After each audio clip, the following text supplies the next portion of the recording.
મને મારો ભાઈબંધ કે હે ભાઈબંધ કે બાયડીઓને મૂછ્યું કેમ નહીં આપ્યું ભાઈ? મેં કીધું ભગવાન ગાંડો નથી, અસલ કારીગર છે. એ મટીરિયલ બગાડે જ નહીં ખોટું. શું બાયડીઓને મૂછ્યું તેમાં ના આપી, એને મૂછ્યુંની જરૂર જ નથી.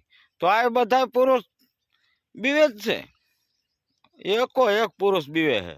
ગમે એવડા કાયતરા સડાયેલા હોય ને, અને જો કોઈક ભાઈબંધ બોલાયો આવ્યો હોય કે હાલ આજ તો જુનાગઢના મેળે જવું છે, ફલાણે જવું છે, ઢુકડે જવું છે, અને જો બાયડી આમ કઈડી નજરે આમ તાકી હોય ને તો તરત વાડ ખંજરે મારે આજ નહીં મેર પડે ભૂંડા ઓલા પણ મારે જવું પડશે.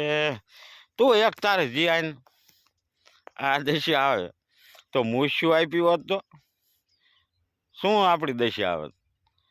તો જે ઓલે અવાડે બધા બૈરા લુગડા ધોવે ને અહીંયા બાયડીઓ ન દેખાતી વાત, બધા આપણા જેવા લઠ્ઠા ધોતા હોત ધબા ધબ તેમાં મૂછ્યું ના આપી દોસ્ત.